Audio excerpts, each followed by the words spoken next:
नमस्कार दोस्तों, स्वागत है आपका आज के मुख्य समाचार में, जिसमें सबसे पहली और बड़ी खबर में आपको बताएंगे कि राकेश टिकैत का बड़ा बयान, हल चलाने वाला कभी हाथ नहीं जोड़ेगा और किसान आंदोलन हुआ और ज़्यादा मजबूत। इसी के साथ दूसरी बड़ी खबर में जिक्र होगा कि बिहार में कोरोना जांच में घोटाले पर केंद्र सरकार हो गई है सख्त, जिसके बाद जेडीयू और भाजपा में फिर से बढ़ गई है तल्खी। राज्य सरकार से रिपोर्ट मांगेगी केंद्र सरकार। नीतीश कुमार बोले कि कोविड जांच तो बहुत बढ़िया हुआ। और तीसरी बड़ी खबर में जिक्र होगा कि मोदी और योगी की राम मंदिर में कोई भूमिका नहीं, बहती गंगा में हाथ धोना चाहती है भारतीय जनता पार्टी। ये बड़ा बयान दिया है शंकराचार्य निश्चलानंद सरस्वती ने। दोस्तों, हर एक खबर की गहराई में आपको ले जाएंगे, लेकिन उससे पहले अगर आपको भी ऐसा लगता है कि किसान आंदोलन में सबसे पहला झटका भाजपा को उत्तर प्रदेश के चुनाव में लगेगा, तो आप अभी इस वीडियो को लाइक कीजिए और इस लाल बटन को दबा के चैनल को फ्री में सब्सक्राइब करके घंटी बजाकर कमेंट में लिखिए जय हिंद। दोस्तों, रुक करते हैं तमाम बड़ी खबरों की तरफ। राकेश टिकैत का बड़ा बयान, हल चलाने वाला हाथ नहीं जोड़ेगा। जी हां दोस्तों, किसान नेता राकेश टिकैत का गुरुवार को अलवर के दौरे पर है। इस दौरान टिकैत ने सभा को संबोधित करते हुए कहा, आपको अब रोने की जरूरत नहीं, पूरा देश आपके साथ है, हल चलाने वाला हाथ नहीं जोड़ेगा। हम ही किसान हैं, हम ही जवान हैं, अनाज तिजोरी में बंद नहीं होगा। राकेश टिकैत ने कहा कि भूख का व्यापार करने वाले लोग हैं, जितनी तेज भूख उतनी कीमत।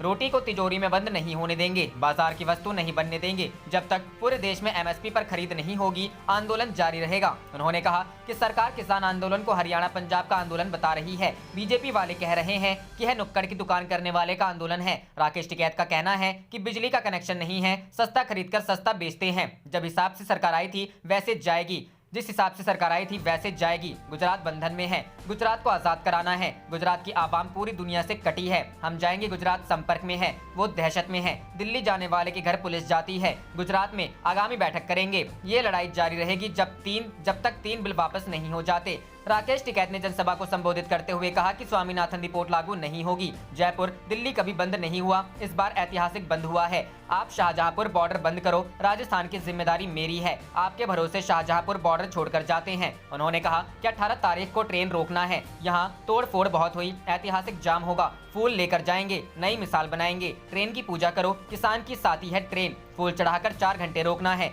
किसानों के संबोधित करते हुए राकेश टिकैत ने कहा कि अधिकारियों के सामने कहना है, हल चलाने वाला हाथ नहीं जोड़ेगा। आंदोलन में जाने वाले को 10 रोटी बना कर देना। ये रोटी से चला है, रोटी से चलेगा। किसान क्रांति होगी। किसान नेता धर्मेंद्र मलिक ने कहा कि गुरुवार को उत्तर प्रदेश के मुरादाबाद जनपद में Bilari Rakesh Tikait Bahadurgarh bypass PDM college पर 1 बजे किसान महापंचायत को संबोधित करेंगे।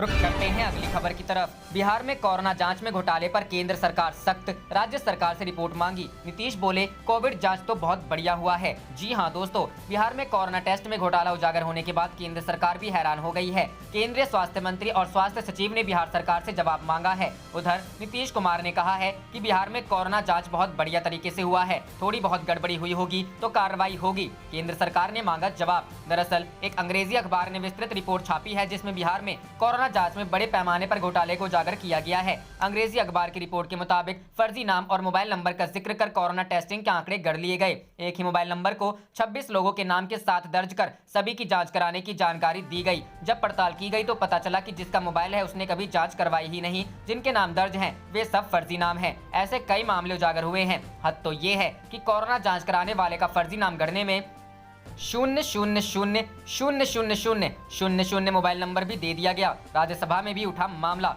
शुक्रवार को आरजेडी सांसद मनोज कुमार झा ने राज्यसभा में इस मामले को उठाया। उन्होंने कहा कि बिहार में कोरोना टेस्टिंग के नाम पर बड़ा फर्जीवाड़ा हुआ है। राज्य सरकार ने झूठे आंकड़े देकर पूरे देश को गुमराह किया है। मामला उजागर होने के बाद हरकत में आई केंद्र सरकार ने बिहार सरकार से जवाब मांगा है। बिहार सरकार के अधिकारियों ने अपनी रिपोर्ट केंद्र सरकार को भेजी है। नीतीश बोले, जाँच बहुत अच्छे तरीके से हुआ है। उधर दिल्ली से पटना पहुंचे नीतीश कुमार से मीडिया ने इस पर सवाल पूछा। नीतीश कुमार ने कहा कि बिहार में जब से कोरोना की जांच शुरू हुई तब से वे हर दिन की रिपोर्ट अपने पास मंगवाते हैं। पत्रकारों ने समय दिया तो वे ये दिखाने को तैयार हैं कि हर दिन की रिपोर्ट उनके पास है। बिहार के मुख्यमंत्री ने कहा कि सूबे में कोरोना की जांच को बहुत अच्छा हुआ है। कुछ गड़बड़ी सामने आई है तो उन्होंने इसकी जाँच कराने को कहा है। जो भी दोषी होंगे उन पर कार्रवाई होगी, लेकिन बिहार में कोरोना में काम बहुत अच्छे तरीके से हुआ है। रुख करते हैं अगली खबर की तरफ। मोदी और योगी की राम मंदिर में कोई भूमिका नहीं, बहती गंगा में हाथ धोना चाहती है बीजेपी, निश्चलानंद। जी हां दोस्तों, गोवर्धन पीठाधीश्वर जगतगुरु शंकराचार्य स्वामी निश्चलानंद सरस्वती ने कहा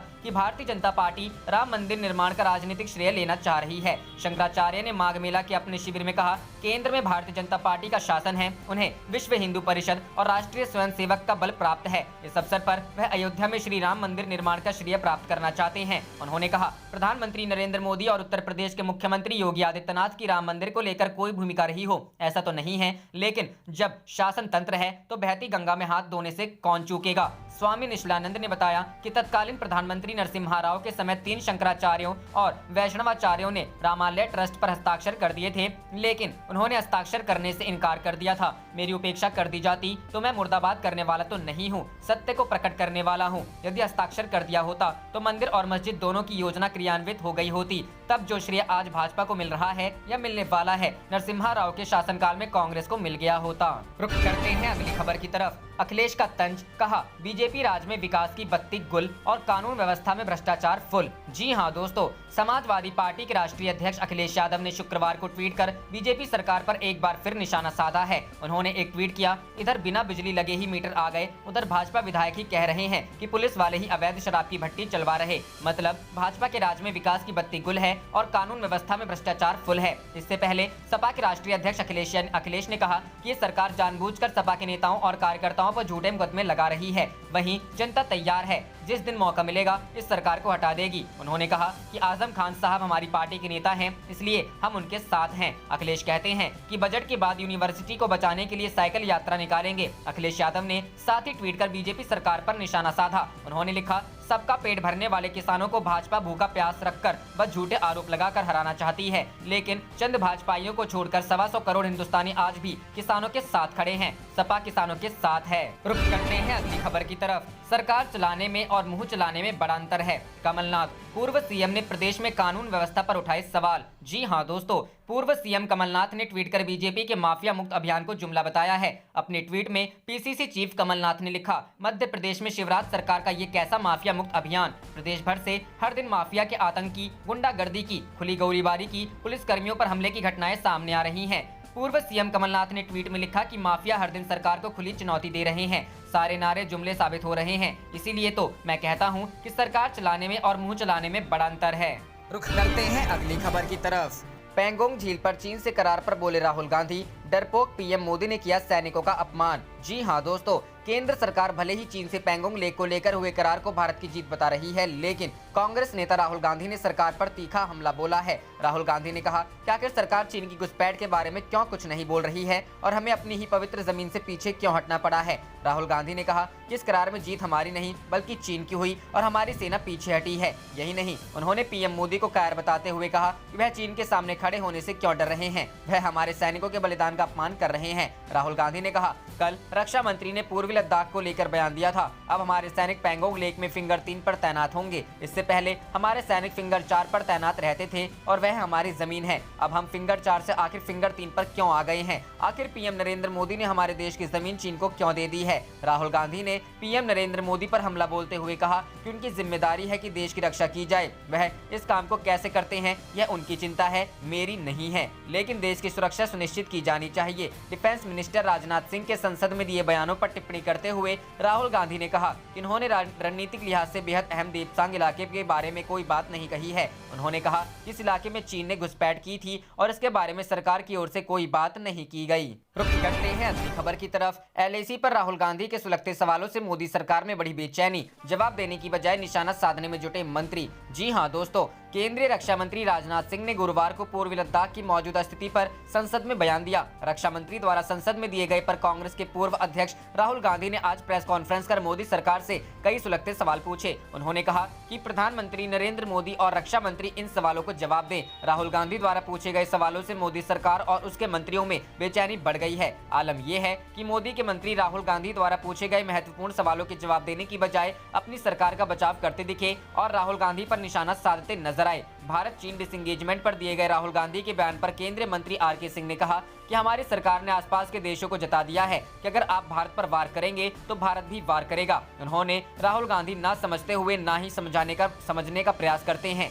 उनमें गंभीरता नहीं है, यह अपरिपक्व बयान है। आरके सिंह ने राहुल गांधी द्वारा पूछे गए सवालों का जवाब नहीं दिया। उन्होंने नहीं बताया आखिर उनकी सरकार ने भारतीय क्षेत्र को चीन को क्यों दिया, क्यों सेना को कैलाश रेंज से पीछे हटने को कहा गया, डीपसांग प्लेन्स में चीन वापस क्यों नहीं गया। यह राहुल गांधी द्वारा पूछे गए वह सवाल थे जिन पर केंद्रीय मंत्री आरके सिंह ने कोई जवाब नहीं दिया।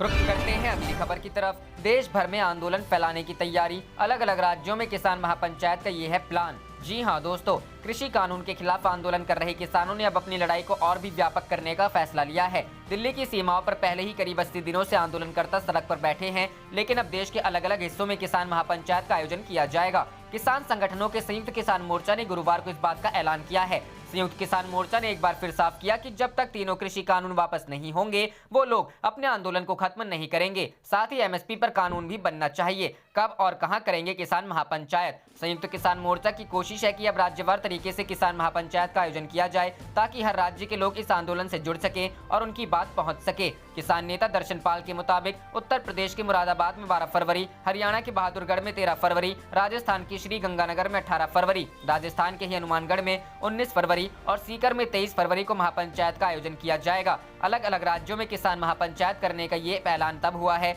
जब हाल ही में किसान नेताओं ने एक बार फिर 18 फरवरी को रेल रोको अभियान की बात कही है।